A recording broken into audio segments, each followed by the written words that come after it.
Your YouTube channel is your story. It's your show. It's your brand. So how can you use that to propel it?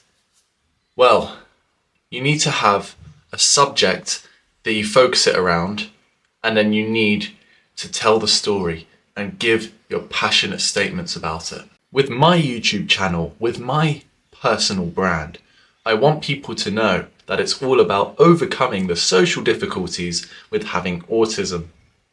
I want to offer the help on these videos on a weekly basis, like I'm doing right now. In fact, I'm doing 2 a week right now. And you've got to be consistent and be there for the people you want to cater to. Now, does that mean you want to cater to everyone? No, actually. Think about it. If you have autism like me, you'll know the social rejection you felt when you were back in school. It was nasty, wasn't it? Now, if you try and appeal to everyone on YouTube the same way you try to be everyone's friend in school, the same thing's going to happen.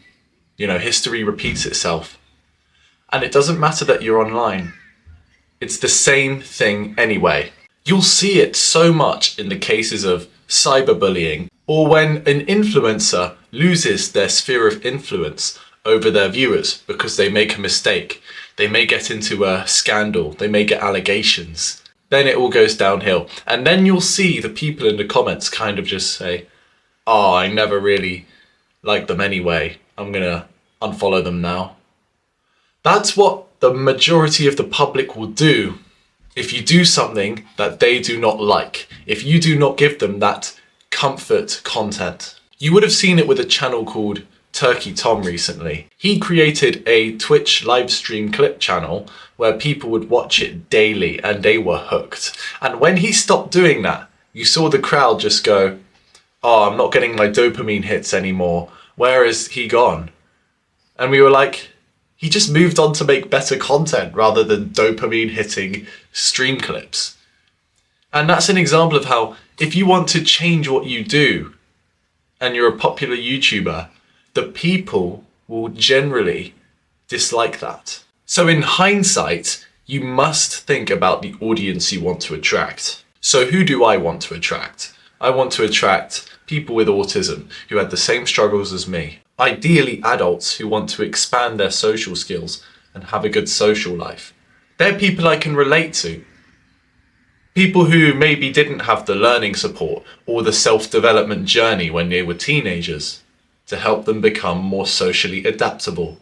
I want people who will be willing to learn a lot more from me. They can hop on calls with me. I could become their consultant in autism. How cool is that? Imagine that's what you do for a living.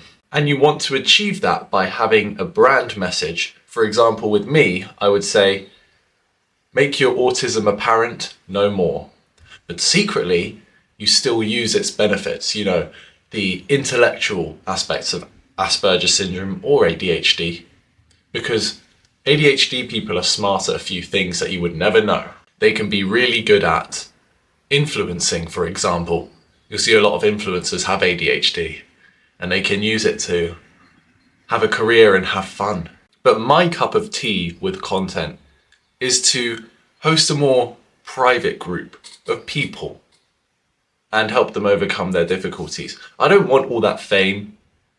You realize why I want to keep it low key? Because that's how I've kept it my whole life. Back in school, I always had a small group of friends.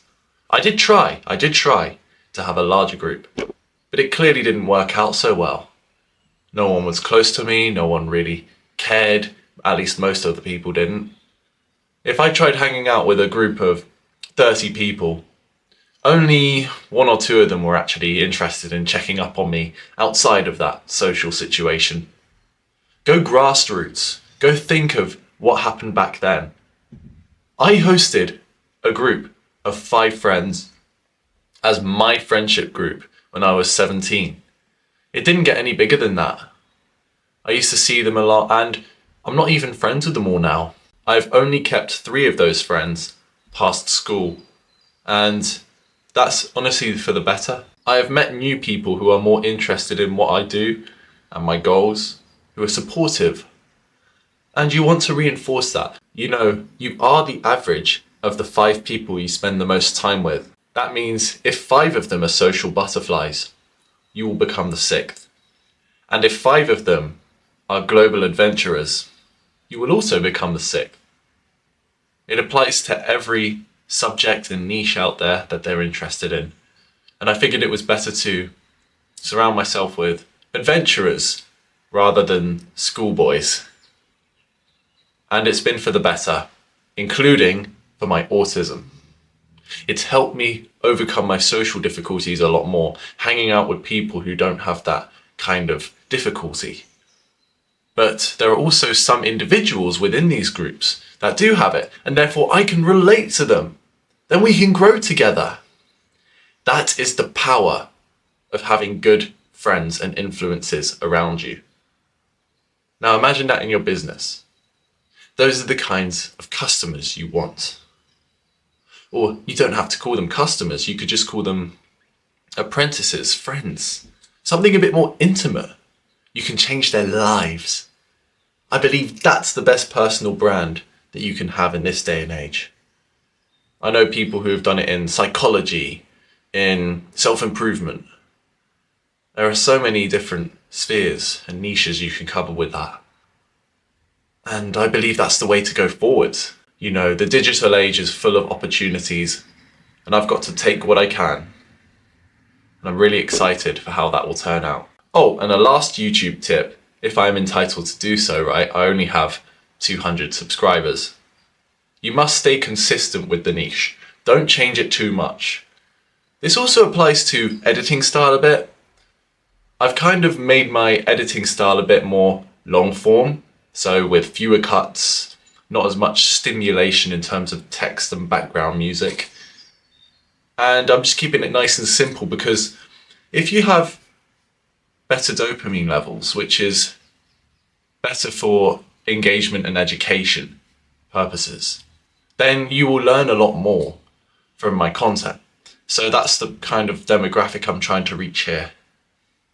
Like I said, you don't want the masses, the popular people who don't really care about you, like the 30-boy group in school that I mentioned, who just don't really care about me at all. You don't want them. You want people who more closely resemble friends, mentors, apprentices, that kind of thing.